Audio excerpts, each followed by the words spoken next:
politique, une émission consacrée à la politique nationale et à la promotion du débat démocratique dans notre pays.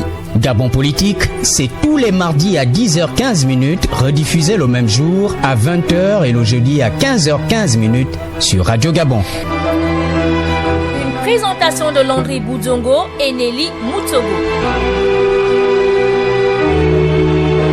Chers auditeurs, bonjour ou bonsoir selon votre zone et heure d'écoute. Toujours ravi de vous retrouver dans le cadre de l'émission Gabon Politique, votre rendez-vous hebdomadaire consacré à la politique nationale et à la promotion du débat démocratique dans notre pays. Cette semaine, nous avons le plaisir de recevoir Monsieur Hardy Nzabunga. Monsieur Hardy, bonjour.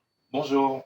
Le thème de notre échange porte sur l'impact sociopolitique de la décision du chef du président de la République de renoncer non seulement à ses avantages de chef de l'État, mais aussi à la suppression et la réduction de certaines primes des parlementaires. Merci d'avoir accepté notre invité de ce jour. Je suis Landry Boudjongo, avec moi pour cet échange, l'inoxydable Nelly Moutsogo. Nelly, bonjour. Bonjour Landry, bonjour monsieur.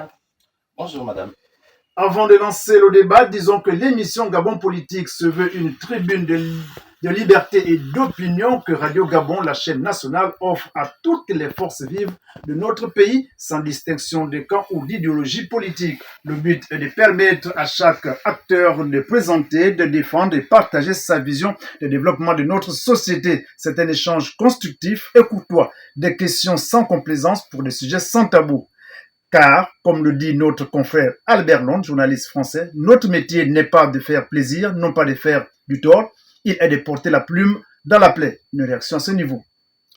Déjà, c'est drôle que vous me citiez Albert Londres parce que c'est quelqu'un que je connais bien. Et puis cette citation qui est issue de Terre d'ébène est la citation favorite d'Edwin Plenel, quelqu'un que j'ai eu la chance de rencontrer. Et Albert Londres, justement, il m'intéresse parce que il fait comme le sociologue, il développe les faits. Il dit les faits tels qu'ils sont. Et si vous permettez que je reprenne cette citation, oui, vous avez la parole. qui est donc issue de Terre d'ébène, il dit exactement: je demeure convaincu qu'un journaliste n'est pas un enfant de cœur. Son rôle n'est pas de précéder les processions, la main plongée dans une corbeille de pétales de rose. Notre métier n'est pas de faire plaisir, non plus de faire du tort, il est de porter la plume dans la plaie. C'est en fait la citation complète. Ok, merci. Pour cette présentation, on voudrait savoir qui est Hardy Nzabunga. Hardy Nzabunga, c'est un Gabonais diplômé de l'Université Omar Bongo, sociologie, diplômé de l'Université libre de Bruxelles en sciences politiques et diplômé de l'École normale supérieure en documentation. Voilà. Merci pour cette présentation. Pour la suite de cette émission, passons à l'actualité nationale avec Nelly Moutsogo.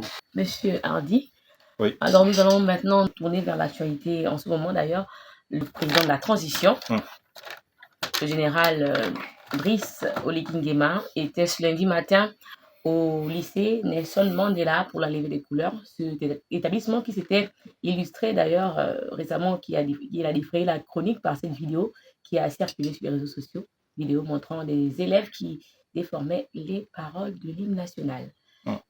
Un mot là-dessus, sur la visite du président? Je suis partagé par rapport au fait que le président lui-même doit se déplacer pour montrer l'exemple, parce que c'est de cela qu'il s'agit. C'est le leadership par l'exemplarité. Mais je pense que le président de la République, en faisant ça, c'est vrai qu'il est très proche du peuple. Je serais son conseiller, je ne lui aurais pas demandé de faire ça parce que il prend le risque de se banaliser. C'est le chef de l'État, ce n'est pas n'importe qui. À la limite, la ministre de l'Éducation nationale aurait pu le faire, mais c'est bien, ça marque la rupture avec le pouvoir ancien et puis c'est agréable toujours de rencontrer son chef. D'ailleurs, après cette vidéo, plusieurs élèves ont été exclus définitivement pour certains et d'autres des exclusions temporaires. Plusieurs Gabonais, évidemment, qui aussi critiquent des mesures qu'ils trouvent trop dur à l'endroit des élèves. À votre avis, est-ce que c'est... L'exclusion définitive, je trouve que c'est un peu excessif, hein. Maintenant, ça dépend. Je veux dire, ceux qui ont décidé de les exclure ont sûrement des raisons, mais moi, je pense que il faut pas être définitif dans ce qu'on veut faire. Vous savez, il y a des personnes, et on en parlera sûrement, qui, dans le giron politique, ont commis des erreurs bien plus graves et bien plus préjudiciables à, à la société, mais qui sont toujours là, qui parfois sont même promus. Donc, je pense que ce sont des jeunes et je crois que la bêtise est liée à la jeunesse et puis il faut leur donner une seconde chance. Et je pense que le président Oligui lui-même, par son érection en tant que président de la République, permet de donner une autre chance au Gabon. Il n'y a pas de raison que ces jeunes-là n'aient pas une chance supplémentaire. L'actualité, c'est également la libération des frères Lacruche la semaine dernière. Est-ce qu'on peut avoir... Comment interprétez-vous cette décision des nouvelles autorités? Bon, déjà, je vous assure que je ne connais pas le dossier juridique en ce qui concerne les frères Lacruche. Je ne sais même pas de quoi ils étaient accusés. On nous a brandi des images comme ça de grosses sommes d'argent. Donc, je n'ai pas la réalité du dossier. Maintenant, ils ont été blanchis manifestement. Je crois que cela participe à ce climat d'apaisement que veut le général Oligui Nguema. Et moi, je l'interprète comme ça. Maintenant, la réalité des charges qui pesaient contre eux, je ne les connais pas, donc je ne saurais donner une interprétation objective. Merci, monsieur. Ok, après cette rubrique réservée à l'actualité nationale, passons au sujet du jour et plantons d'abord le décor. Il faut dire que le président de la République a renoncé à son traitement de président de la République en ne conservant que son traitement de commandant-chef de la garde républicaine. Il a aussi pris une décision où il a ordonné la réduction des indemnités des parlementaires, la suppression des fonds politiques, la suppression de la prime de transport du 17 août, la réduction de moitié de l'indemnité des sessions et a instruit l'Assemblée nationale et le Sénat à élaborer un règlement financier fixant les ressources des deux chambres et leurs emplois durant toute la période de la transition. Voilà le problème qui est posé. Première question, est-ce que le peuple gabonais est prêt au changement? Le peuple gabonais, manifestement, est prêt au changement. Déjà, quand on voit avec quel engouement, quelle vigueur elle a accueilli plus le départ des anciens que l'arrivée des nouveaux, hein. Je pense que le peuple était à bout, n'en pouvait plus. Et je pense que le peuple était au changement. Le problème que moi je poserais, il est inverse. Est-ce que nos élites sont prêtes au changement? Ils font partie du peuple. Non. Les élites ne sont pas le peuple. Vous savez, moi je me réfère à la définition de Michel Onfray. Oui. Onfray, il dit, Onfray que vous connaissez bien, qui est un philosophe français, il dit le peuple, c'est ceux sur qui s'exerce le pouvoir et qui ne l'exercent pas. Donc, nos élites, je veux dire, ceux qui gèrent l'exécutif, ceux qui gèrent le législatif et le judiciaire, ne font pas partie du peuple. Eux, ils exercent le pouvoir et ils le font subir aux autres. Le peuple, c'est celui qui subit le pouvoir Donc, moi, je pense que le peuple, lui, il est prêt. Mais est-ce que les élites sont prêtes?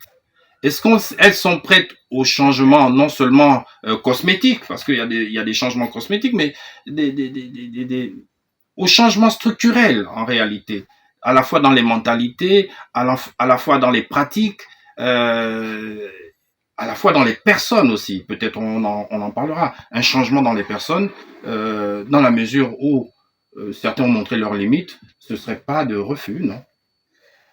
Continuons est-ce que l'élite politique aujourd'hui s'attendait à une telle décision? Celle de réduire... D'abord de renoncer à son statut, à ses avantages de chef d'État. Mais vous savez, en sociologie, on ne discute que de ce dont on a la théorie et la mesure. Ici, on parle de la renonciation à un traitement. Le problème, c'est que moi, je me pose, quel était le traitement de départ? Est-ce qu'on le connaît? Moi, je ne sais pas. Est-ce qu'on a le traitement de départ? Est-ce qu'on sait combien le prédécesseur avait? On ne sait pas. Il y a une sorte d'opacité à cet égard. Or, on sait... Sans couper la parole, selon une rumeur qu'on prend entre griffes, ils sont traitement serrés pour le salaire mensuel de 6 millions. Oui, mais vous imaginez au niveau de Brice Clotaire Oligui Nguema, 6 millions, c'est rien du tout. Donc, je veux dire, ça, si ce n'est que 6 millions, c'est une mesure plus cosmétique qu'autre chose. Je veux dire, je suis désolé, Brice Clotaire Oligui Nguema, il n'est pas à 6 millions près. Même ses ministres ne sont pas à 6 millions près. Vous voyez? Donc, non, mais, vous savez, en politique et dans l'espace sociétal global, les symboles sont importants. Moi, j'associe ces mesures-là plutôt à des mesures symboliques. Et les symboles sont importants, ça veut dire qu'on est prêt à des restrictions pour avancer et ils donnent un signal. Et les signaux sont importants pour emmener la société globale vers un objectif précis.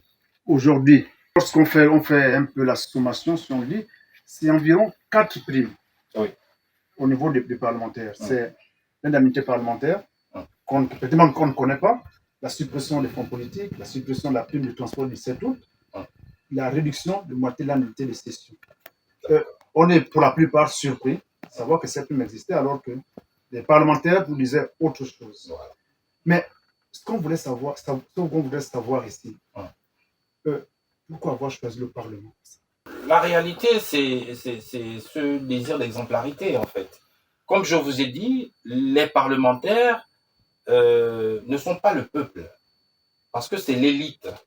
Ce sont eux qui exercent le pouvoir, comme je vous l'ai dit tout à l'heure. Et je veux dire, si le président Oligui Nguema fait des restrictions sur son propre traitement, il est normal que ses collaborateurs autour en soient impactés. Donc, oui, ce sont des mesures toutes symboliques. Parce que vous savez, la réduction du niveau de rémunération des parlementaires en soi n'est pas un fait social. Ce n'est pas un fait social. Ça relève enfin, c'est leur salaire, effectivement, enfin, c'est leur rémunération, c'est important pour eux, mais à l'échelle de la société, ça n'a aucun impact véritablement. Non seulement par l'absence de massification du fait, le fait n'est pas massif, n'est pas global, n'est pas répétitif, c'est une action ponctuelle qui va durer le temps de la transition, donc c'est une réalité conjoncturelle. Et puis, il y a une autre chose, c'est que les personnes qui sont impactées par la situation faisaient déjà partie de l'élite sociale du pays. Pour la plupart, ceux qui sont au Parlement, ce sont des anciens PDGistes, donc des anciens milliardaires. Donc, vu que Est-ce que tout le monde était milliardaire au PDG? Beaucoup de ceux qui y étaient, beaucoup de ceux qui y sont et qui y étaient, sont des milliardaires. À tel point que beaucoup qui étaient même dans l'opposition ont pensé que pour s'enrichir, il fallait être PDGiste. Or, là, ceux qui sont au Parlement, vu que c'est en majorité des PDGistes ou des PDG compatibles, des satellites du PDG, ce sont des gens qui avaient déjà beaucoup d'argent. Donc, que vous réduisez de 1 million en moins ou 1 million en plus, ça ne change rien à leur vie. À la limite, comme je dis, c'est une mesure cosmétique. Oui, comme vous parliez tout à l'heure de mesures symboliques, c'est ça. Est-ce que vous pensez que ces mesures symboliques puissent avoir un impact sur l'image des populations, des parlementaires? Oui, bien sûr. On est là dans les représentations en réalité. Effectivement, les personnes ont... Le peuple, justement, on en vient à une perception différente, justement, du général Oligui. On voit en lui la personne proche du peuple, déjà vous l'avez dit, il se déplace lui-même pour régler des affaires que pourraient régler ses ministres. Il y a une proximité qui tranche avec ce qu'on a connu avant. Avant, on avait quand même un président qui était dans sa tour d'ivoire et qui, du fait de sa maladie, était de moins en moins visible, était de moins en moins proche. Donc, il y a ce soulagement-là de voir quelqu'un qui ressemble au peuple, qui parle comme on parle, pour reprendre l'expression d'Heidegger, et qui dit les choses comme chaque Gabonais le dit. Moi, j'ai suivi chacune de ses interventions, mais lorsque vous l'écoutez, il n'y a pas de grandiloquence, il n'y a pas d'effet de manche, Il parle comme je parle, comme vous parlez, il parle comme nous tous. Beaucoup se reconnaissent en lui, effectivement. On voudrait aussi savoir, au niveau de notre société, pourquoi le problème des revenus est tabou. Au niveau des autres États, dits démocratiques entre griffes, on constate que tout est réglementé, on connaît combien quelqu'un gagne quand il arrive et lorsqu'il sort, ce qu'il peut avoir comme revenu. Mais chez nous, aujourd'hui, on est même sûr de savoir que le salaire du président serait à 6 millions. Et encore. Et encore, qu'est-ce qu'on en sait véritablement? Non, le problème du revenu, c'est un problème culturel. Comme je l'ai expliqué ailleurs, au Gabon, nous sommes victimes d'une double injonction idéologique. D'abord, deux injonctions qui sont même contradictoires. Une, qu'on va dire, de droite, parce que en fait, nous sommes héritiers du catholicisme. Or, à partir des colons, le catholicisme diabolise l'argent, par opposition au protestantisme, qui, lui, fait l'apologie de l'argent. C'est pourquoi vous verrez, par exemple, dans les pays anglo-saxons, on n'a pas peur d'exposer sa richesse, alors que dans des pays de culture catholique, l'argent est très... Voilà, vous vous rappelez le livre de Max Weber, dans lequel il parlait de l'esprit du capitalisme et enfin, je n'ai plus la référence. En tout cas, Max Weber a développé une théorie dans laquelle il expliquait que le capitalisme avait pu se faire grâce à l'émergence du protestantisme. Vous voyez? Et puis, l'autre injonction, en fait, c'est nos propres cultures qui sont, en fait, comment dire? Non, l'autre injonction, c'est le désir d'égalité. Cette égalité, non pas du point de vue de l'équité, mais l'égalité du point de vue de l'égalitarisme. On veut toujours couper les têtes. Personne ne doit dépasser. Et puis, dès que le voisin a plus d'argent, bah, on est un peu jaloux. Voilà. Ok. Au niveau de cette décision, on constate que le président, Brice Clotaire, a pris sa décision de manière volontaire. Mais pour les parlementaires, c'est quand même une décision imposée. Est-ce que ça ne pose pas problème à ce niveau? Non, ça pose aucun problème. Brice Clotaire Oligui Nguema est le leader. Et le leader prend des décisions. Le reste suit. Est-ce que cette mesure ne pourrait peut-être pas affecter l'efficacité des parlementaires? Puisque, justement, comme l'a dit Landry tout à l'heure, c'est quand même une mesure qui leur a été imposée. Excusez-moi, madame. Les parlementaires qui étaient avant, vous avez le sentiment qu'ils étaient efficaces? Ils n'étaient pas efficaces du tout. Je veux dire, ce sont eux qui ont laissé passer des lois auxquelles eux-mêmes ne croyaient pas, la légalisation de l'homosexualité. Ils n'ont rien dit lorsqu'on s'est lancé dans des histoires comme le bulletin unique qui n'avait aucun sens. Quand je parle des parlementaires, en fait, je vais au-delà. Je vois toute l'élite, à la fois juridique et politique. Quand on nous a inventé, par exemple, cette histoire de bulletin unique, il y avait des juristes qui ont accepté que par le même acte électif, l'on désigne le représentant de l'exécutif et le représentant du législatif, une insulte à Montesquieu, qui a écrit de l'esprit des lois. Mais ça n'avait aucun sens. Mais ces gens-là sont restés là, ils n'ont rien dit, ils ont cautionné ça. Vous pensez que si on avait ajouté un peu plus d'argent, ils auraient été meilleurs? Moi, je pense pas. Mais est-ce qu'on peut dire que l'élite gabonaise, surtout l'élite politique, il y a un problème? Oui, il y a un problème. Il y a un problème avec l'élite politique parce qu'elle est dans un processus de reproduction. Ce que je vois avec la transition actuelle et que j'ai critiqué, c'est que le CTRI se reconnaît dans une sorte de ce que Durkheim a appelé une solidarité mécanique. Le CTRI va vers les siens parce que en fait ces personnes-là ont souvent travaillé ensemble et en sociologie on dit qu'ils se ressemblent s'assemblent en réalité. Vous verrez que dans le processus qui avait été annoncé comme inclusif, il y a beaucoup d'exclusion et c'est ça qui pose problème. J'ai développé ailleurs que Brice Clotaire Olinguema, il a le mérite de faire ce qu'il dit et de dire ce qu'il fait.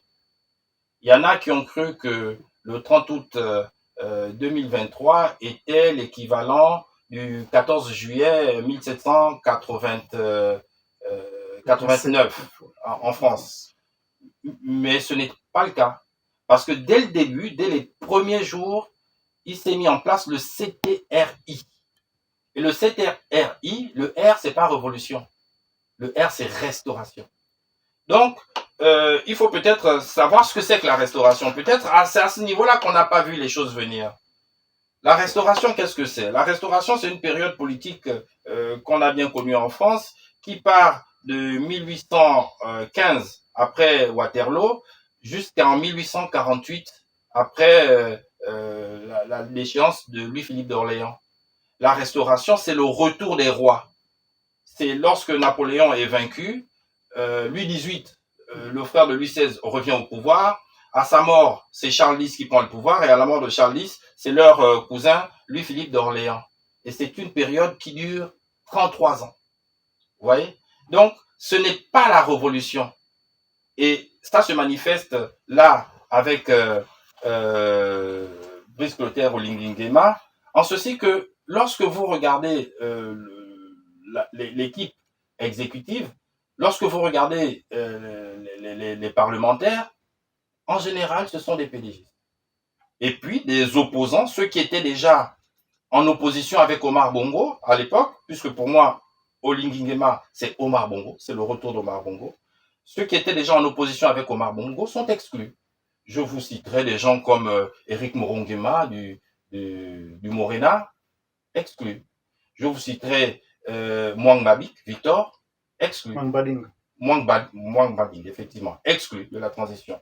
Je vous citerai Luc Bengonsi, qui est une autorité morale incontestable dans ce pays, exclu. Et enfin, je vous citerai l'ancien secrétaire général de l'UPG, Richard Moulomba Mombo, qui, malgré tout ce qu'on sait de lui, président de l'ARENA, est exclu de cette affaire-là. Mais on estime hein, peut-être que le processus n'est pas encore terminé. Il y a peut-être d'autres institutions qui pouvaient être créées, il y a peut-être d'autres organisations de la société qui pourront se faire. Oui, mais moi je vais du principe, dis-moi qui est ton exécutif, je te dirai qui tu es. Oui, mais est-ce qu'aujourd'hui, la méthode quand même n'est pas différente par rapport à ce qu'on a vécu les 14 dernières années? Mais bien sûr, attention, je ne suis pas en train de regretter Ali Bongo, hein. Je vous le dis clairement. Brice Clotaire Olinguema, c'est une lueur dans la nuit. C'est un souffle nouveau, c'est un renouveau. Je veux dire, quoi qu'il en soit, c'est un renouveau. Il apporte beaucoup par sa seule présence, comme disait ça, par le simple surgissement de son être.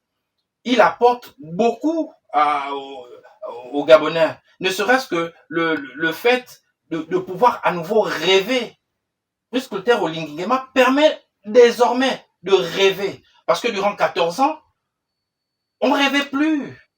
On savait comment ça se passait, on savait que les élections étaient truquées, tout le monde savait que les élections étaient truquées, y compris ceux qui siégeaient dans le gouvernement, y compris vous, les journalistes qui étiez ici. Tout le monde savait que les élections étaient truquées. Tout le monde sait qu'en 2009, Baobam a probablement gagné. Tout le monde sait qu'en 2016, Jean Ping a probablement gagné ces élections. Et tout le monde sait que là, en 2023, c'est probablement, je dis probablement parce que je n'ai pas la science infuse non plus, c'est probablement Ondrosa qui a remporté les élections. Mais on vivait dans le faux. Et ça, c'est dangereux. C'est même délétère pour nos consciences, pour nos cerveaux, pour nos tensions artérielles. Oui, au niveau du Parlement, vous disiez déjà vous-même, on a constaté que plusieurs parlementaires sont revenus, oui, qui étaient habitués à un certain traitement. Et aujourd'hui, sur le plan, nous ne voyons pas l'affaire, sur le plan sociétal, les populations pensent toujours que c'est des élus du peuple. Est-ce que ça n'aura pas un effet sur leur attitude? Non, vous savez, ne pensez pas que le peuple suit. Le peuple est sur les réseaux sociaux, le peuple comprend la situation. On a bien compris que ceux-là, ce ne sont pas des élus. Ce sont des gens nommés. Et ils ont des comptes à rendre à celui qui les a nommés. Et ça pose même un problème du point de vue de la séparation des pouvoirs.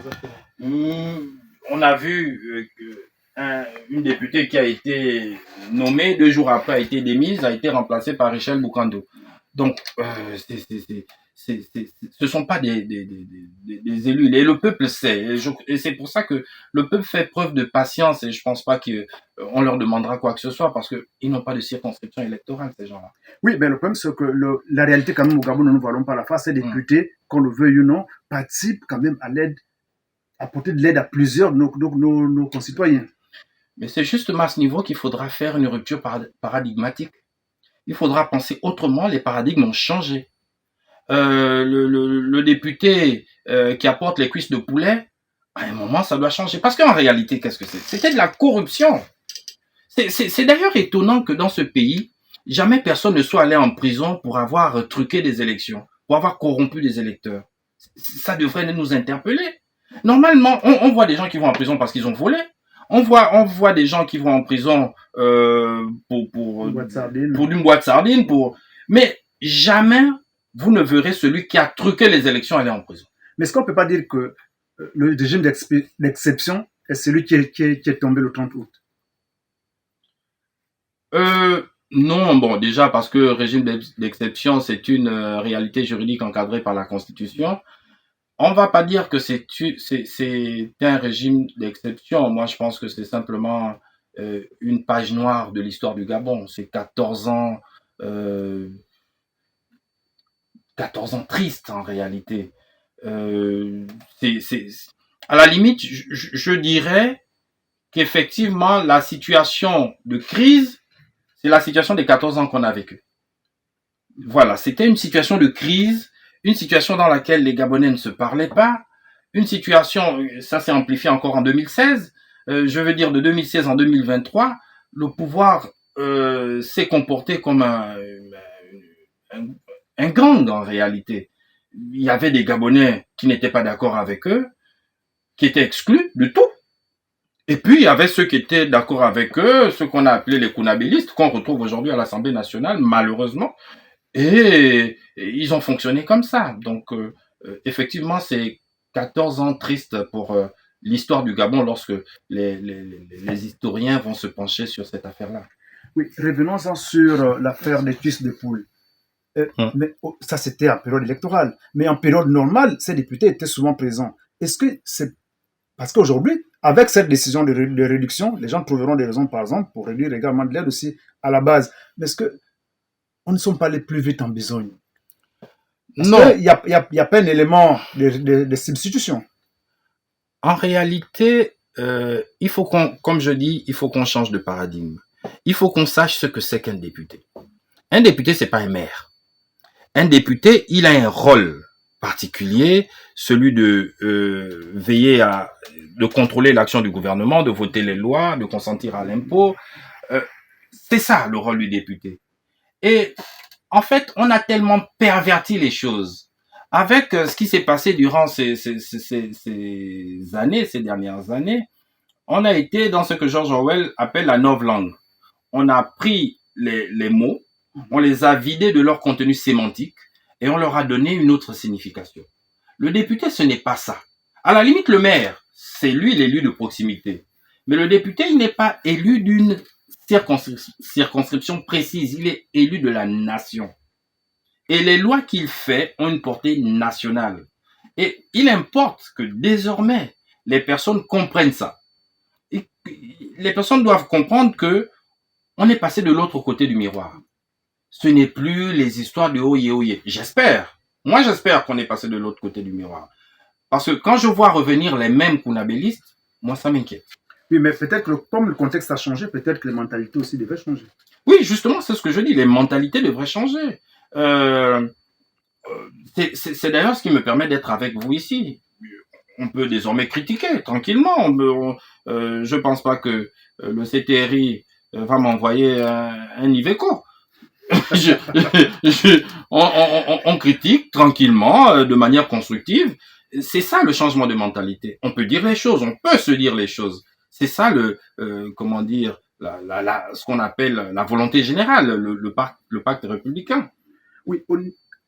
Monsieur Hardy, je voulais savoir, est-ce que vous pensez que la suppression de ces primes pourrait avoir un impact socio-économique? Non, il n'y aura aucun impact. Moi, je pense pas qu'il y ait le moins d'impact parce que, je veux dire, quand vous allez à l'Assemblée nationale, surtout dans une période particulière comme celle-là, vous allez pour servir. Si votre objectif est de savoir combien vous aurez comme argent, vous n'avez pas votre place à l'Assemblée nationale. Les personnes qui doivent y aller doivent être des patriotes. Même si on a critiqué certaines d'entre elles, moi j'ai la faiblesse de croire que le patriotisme existe dans les cœurs de chacun et que le fait d'avoir retiré 500 000 ou 200 000, comme je vous dis, ils sont pas à ça près. Ceux qui sont à l'Assemblée nationale sont l'oligarchie. Ce sont eux qui gèrent le pays depuis longtemps. Il n'y a pas de Mandjango là-bas, il n'y a pas les pauvres là-bas. Et c'est peut-être un reproche que je pourrais faire au CTRI, le non-renouvellement, à la fois L'élite politique. non seulement l'élite politique, mais bon, en même temps, on n'a pas le choix, on travaille avec les personnes avec lesquelles on a confiance, en qui on a confiance, mais le manque de diversité. Le manque de diversité. C'est vrai qu'on a mis des catégories socio-professionnelles. J'ai vu, il y avait quelques chanteurs, mais les chanteurs en question, pour la plupart, c'était les mêmes qui faisaient les louanges du parti déchu. Oui, mais peut-être que ça va être compensé par la réorganisation de l'administration aussi. Parce qu'on constate, par exemple, pour donner un conseil des ministres, qu'il y a des gens qu'on ne s'imaginait pas être DG à tel endroit ou directeur de cabinet à tel endroit qui sont entrés, par exemple. Vous pensez à qui? À Toutoumai? Par exemple. Et il y a d'autres noms comme ça qu'on peut citer. Oui, il y a des gens, effectivement, qui ont été intégrés, mais je veux dire, des personnes, enfin, sans vouloir être sur les individus, moi, je vous ai dit que Brice Clotaire Olinguema, c'est un retour à Omar Bongo.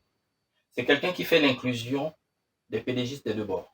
Les pédégistes de l'opposition, les pédégistes purs qui étaient restés avec Ali Bongo. Il les réunit.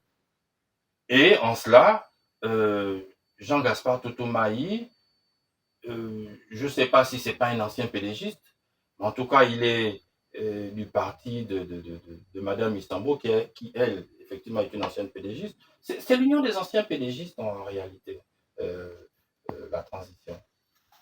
Mais est-ce qu'aujourd'hui, ils ne pourront pas sortir de cette attitude qui leur est étiquetée aujourd'hui? Ben si, ils peuvent en sortir parce que le chef est neuf. C'est un autre chef. Parce que vous savez, tout le monde dit que lorsque la tête est pourrie, le corps est pourri. Aujourd'hui, le chef, c'est un chef neuf qui a des attitudes nouvelles, qui a des objectifs particuliers. Et je pense que lui pourra tirer le groupe vers le haut. Ouais.